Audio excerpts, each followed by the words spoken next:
Hi everyone, welcome back to another video of this series where I share with you guys the equation sheet I've been using for the MCAT physics portion. Before starting, just want to mention again that these are the equations I thought were the most important based on the Kaplan books and based on my experience, and these equations I've been sharing they have helped me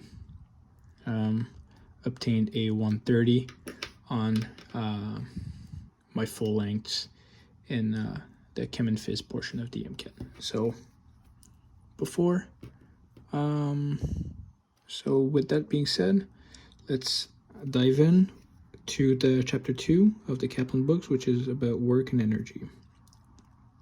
So the kinetic energy, or the motion, the energy of motion, is K is equal to mv squared over 2.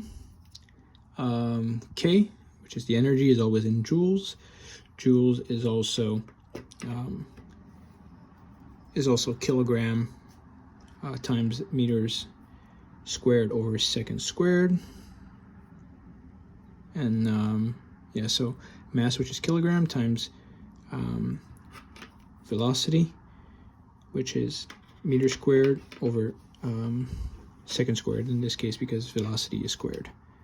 And in here we also have the potential energy. So this is basically the energy of an object related to its position in space.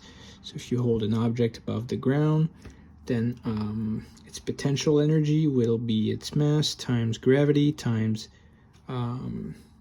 its height, which is also in joules, right? Kilogram times gravity, which is kind of an acceleration, so meters over second squared, times height, which is in meters. It's going to give you joules. And the total mechanical energy is the potential energy, or the sum of the potential energy plus the sum of the kinetic energy. This basically says that no energy is lost.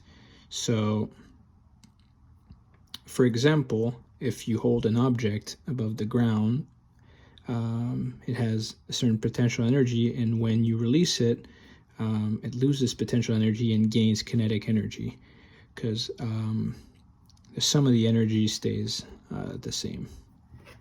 Also, we have elastic potential energy, which is also in joules. It's equal to the spring constant times the displacement from equilibrium. So basically, if a spring itself is at equilibrium, then if you expend it or pull it towards one side, then the displacement of that side is x. So K times x squared over 2. And also, the important note is non-conservative force, which is the work of non-conservative force is equal to the change in energy.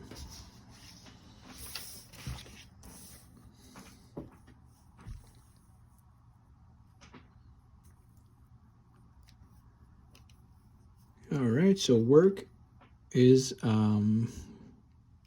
also in joules. It's basically force times distance times cosine of the angle. I like to use work and torque to kind of remember both equation.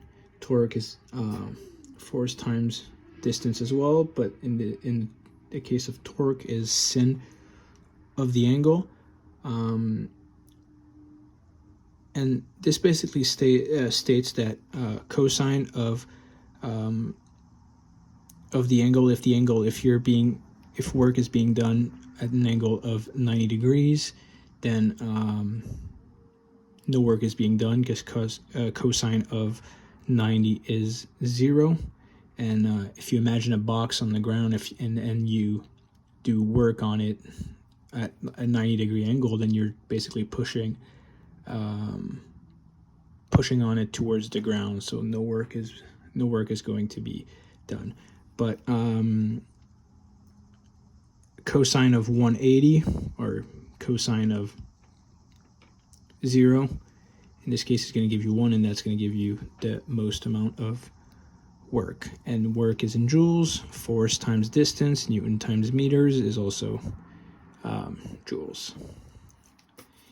Another way of getting work is in a PV graph. So on the y-axis you have pressure, on the x-axis you have volume, and it's basically the area under the line. So work is also pressure times volume, or the change in pressure times the change in volume.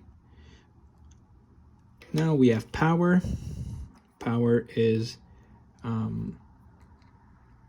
work over time.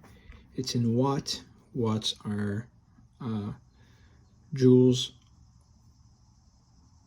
over seconds, so work over time, and they are you can simplify watts as being kilogram times meter squared times second to the cube, right? So we've talked about that in chapter 1.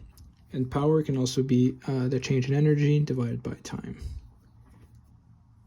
The work energy theorem basically states that the final kinetic energy minus the initial kinetic energy is going to give you the net work. So the change in kinetic energy is going to give you the net work being done. And here we have the mechanical advantage. So the mechanical advantage is basically the force output divided by the force input. So if you input a force of 1 and you obtain a force output of 2, then the mechanical advantage of that certain machine will be mechanical advantage of 2.